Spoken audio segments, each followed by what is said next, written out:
Hello नमस्कार सलाम आदाब जय श्री राम सत श्री अकाल। अगर आप मेरे मेन चैनल से जुड़े हुए हैं तो आपको पता ही है किस बारे में बात करूंगा। और आप थंबनेल और टाइटल देखकर इस चैनल पर पहली बार आए हैं तो आपका बहुत बहुत धन्यवाद। ये कोई आर्टिकल पढ़ के नहीं बता रहा हूँ, कहीं से न्यूज़ नहीं सुनी है। ये एक्सपीरियंस किया है 15 जुलाई की रात को। जी हाँ, शाम के 7:30 या 8 बजे के बाद और सुबह के 8 बजे, यानी करीब करीब 12 घंटे का एक किस्सा बताऊंगा आपको इस फिल्म पूरी दिल्ली के अंदर का, कि कैसे ये बड़े बड़े और छोटे छोटे हॉस्पिटल्स जो होते हैं और कैसे इस तरीके से काम करें, क्या गवर्नमेंट की स्कीम्स होते हैं जो आम लोगों तक नहीं पहुंचती है।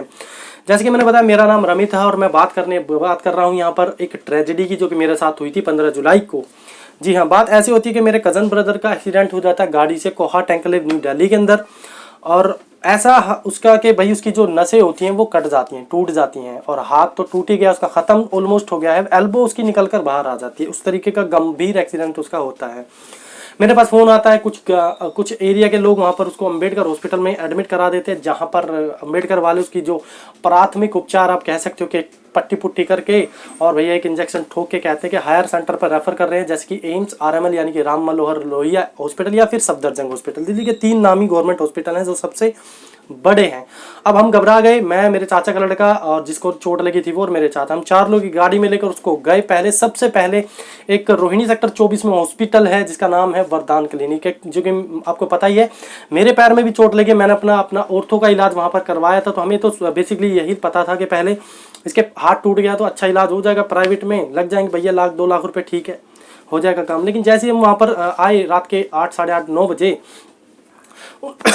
तो उन्होंने उसको देखा और भाई उसने जो अपना चेक किया, उसको पता चला कि भैया इनके तो हाथ में जो ब्लड होता है उसका फ्लो ही नहीं है एल्बो के नीचे का। उन्होंने कहा कि भैया या तो आप गंगाराम हॉस्पिटल ले जाओ, अगर आप अफोर्ड कर सकते हो तो 15 से 20 लाख रुपए का खर्चा है। पैरों तले जमीन निकल जाती है, इतना मतलब इतना पैसा, इतना नाम सुन के। फिर भी चलो ठीक है, फिर उन्होंने वो एक मतलब डाउन टू अर्थ और मतलब गुडविल है, उनका नेचर बहुत अच्छा है। तो उन्होंने कहा एक काम करो, आप सफदरजंग चले जाइए, वहाँ पर आपका काम हो जाएगा, इसी चलिए, या फिर ट्रॉमा सेंटर चले जाइए, एम्स के जस्ट पीछे है वो। ये सब हॉस्पिटल मैं दिल्ली की बात कर रहा हूँ, छोटे से छोटा, बड़े से बड़ा, किसी को टारगेट नहीं कर रहा, बस अपना एक एक्सपीरियंस, अपना एक अनुभव आपके साथ शेयर कर रहा हूँ। जी, हम दूसरे हॉस्पिटल से पहुंचे, मतलब तभी हमने गाड़ी स्टार्ट करी, सेंट्रो के अंदर बैठ के हम अपना चले गए।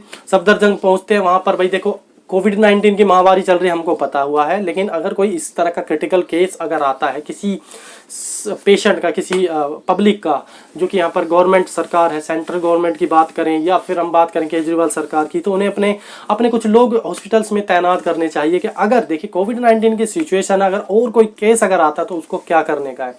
उसका आप समझिए कि उसके हाथ की नसें कट गई हैं, खून बहुत बह चुका है। अगर आप चाहें तो मैं आपको फोटो भी दिखा सकता हूँ यहाँ पर कि उस तरीके का क्या उसकी कंडीशन थी।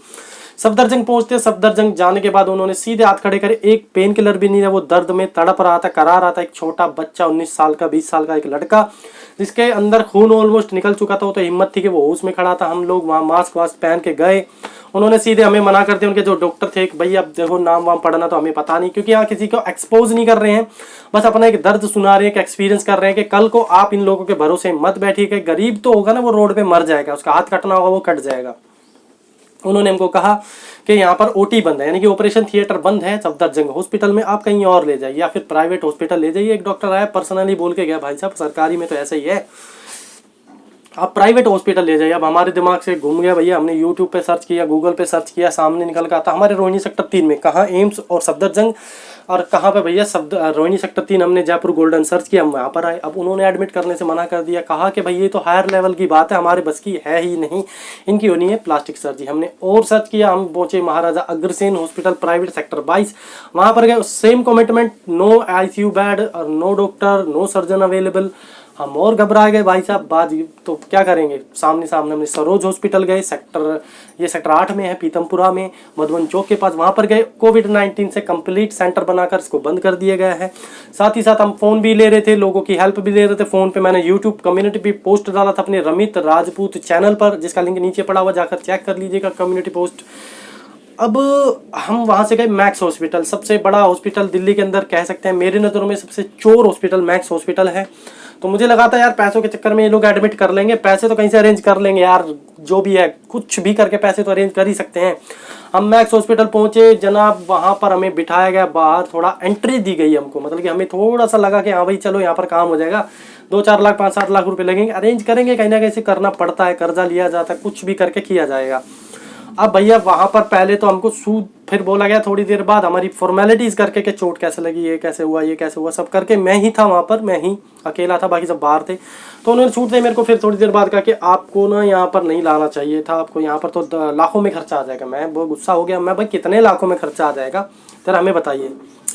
उन्होंने आ जाएगा लाखों में खर्चा, आप ट्रॉमा सेंटर ले जाइए। उसके बाद भाई मैं बाहर आ गया। फिर मैंने बोला आप एडमिट करो, वो खर्चे की छोड़ दो तुम, हमें घर बेचना पड़े, ज़मीन बेचनी पड़े, खुद को बेचना पड़े, हम करेंगे, आपके तो पैसे देंगे, आप काम कराओ। उन्होंने एक लेटर बना के दिया, बोले जाइए रिसेप्शन पर पता कर लीजिए बेड खाली है कि नहीं आईसीयू का। अब मुझे पता चल गया था अब नहीं आईसीयू बेड इनके पास। गए, फॉर्मेलिटी की, आईसीयू बेड नहीं था, हम बाहर आ गए। साथ ही साथ मैंने गूगल पे फिर से सर्च किया, सिविल लाइंस पर एक ट्रॉमा सेंटर छोटा सा था, मतलब वहाँ का पता किया। उसके साथ ही साथ बगल में 2.5 किलोमीटर शालीमार बाग में फोर्टिस हॉस्पिटल में, वहाँ गया भाई को लेकर। उन्होंने भी सेम कमिटमेंट जैसे कि मैक्स वालों ने कहा, आईसीयू बेड नहीं। अब क्या करेंगे, जबरदस्ती तो भर्ती करेंगे नहीं। सिविल लाइन ट्रॉमा सेंटर चले जाते हैं जी, वहाँ पर हमारे लेटर पढ़े जाते हैं, क्योंकि प्लास्टिक सर्जरी की बात थी। तो उन्होंने भी कह दिया यार ये तो बहुत छोटा सा सेंटर है, यहाँ पर ऐसा नहीं होता, आप एक काम करिए सफदरजंग चले जाइए। गुस्सा आ गया यार, सफदरजंग से तो भगाया गया हमको। फिर बोले एम्स चले जाइए, हम चले गए, चलो चलते हैं। हमने आरएमएल चले जाइए, मगर चलो चलते हैं, तीनों वहीं हैं, फिर से एक बार चलते हैं।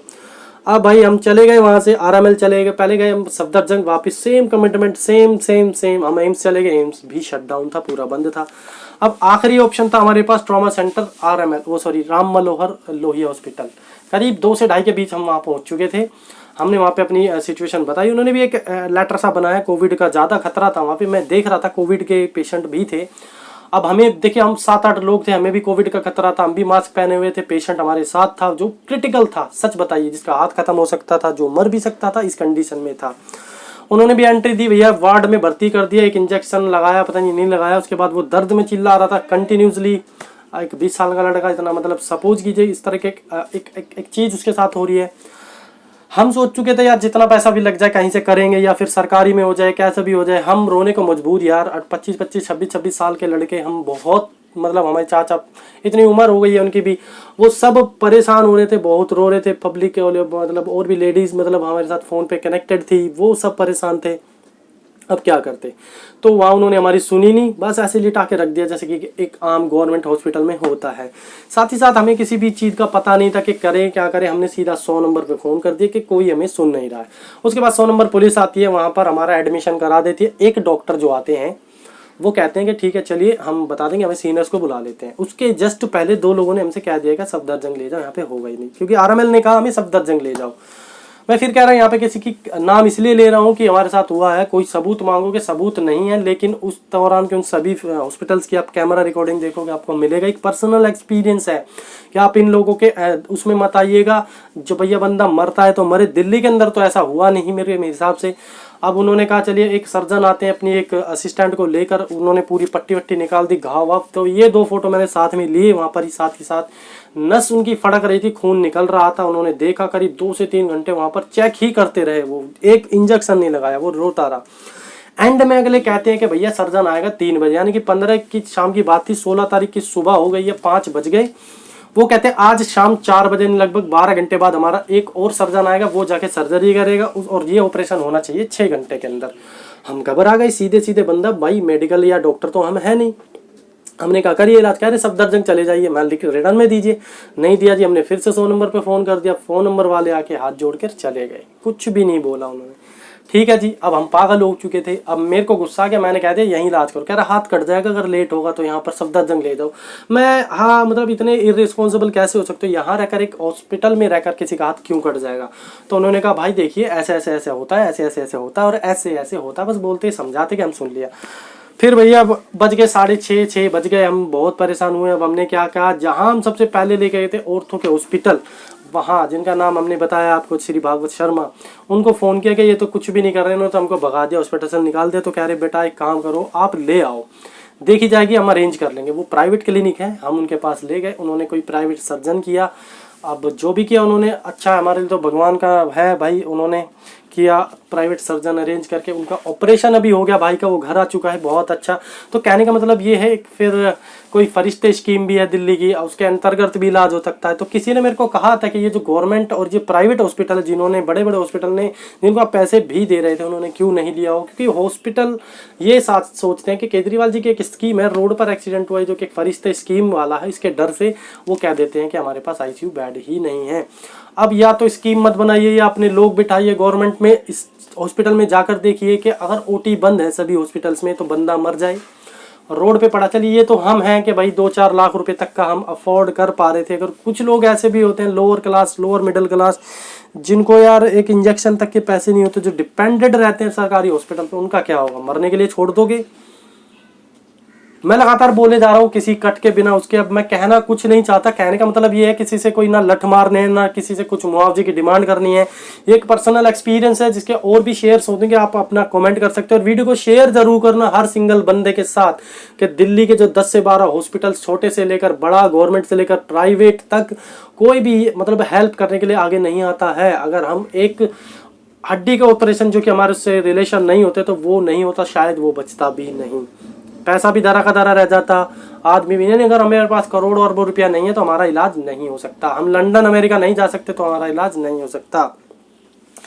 दिल्ली के अंदर है तो हमारा इलाज नहीं हो सकता। हम मरने के लिए मजबूर हैं, हम मर जाएंगे। गवर्नमेंट कुछ नहीं करेगी, पुलिस कुछ नहीं करेगी, पुलिस प्रशासन कुछ नहीं करेगा, चाहे वो अंबेडकर हॉस्पिटल हो, आरएमएल हो, चाहे वो ट्रॉमा सेंटर हो, चाहे एम्स हो, अब कुछ नहीं करेगा कोई। सब ये कह देंगे कि हमारे पास ओटी बंद है क्योंकि ड्यू टू कोविड-19। कोविड-19 क्या हो गया यार, इसने सब बंद कर दिया। और हॉस्पिटल तो यही है। तो आपसे सभी से हाथ जोड़कर निवेदन है कि किसी भी भरोसे मत रहिएगा। अगर आपको कोई गुडविल है, किसी डॉक्टर से जान पहचान है, तो भैया थोड़ा उधार करके, थोड़ा कर्ज लेके वहाँ काम होगा। अदरवाइज गवर्नमेंट के भरोसे मत बैठिएगा, ईएसआई के भरोसे मत बैठिएगा। बस यही था, वीडियो को शेयर करते रहिए, बहुत ज़्यादा शेयर करना। एक पर्सनल अनुभव, पर्सनल एक्सपीरियंस मैंने आपके साथ शेयर किया है। तो इसी तरह के वीडियो देखने के लिए जो कि बैंड बजाए इन लोगों की, इस चैनल पर जुड़ जाइए। जय हिंद, वंदे मातरम।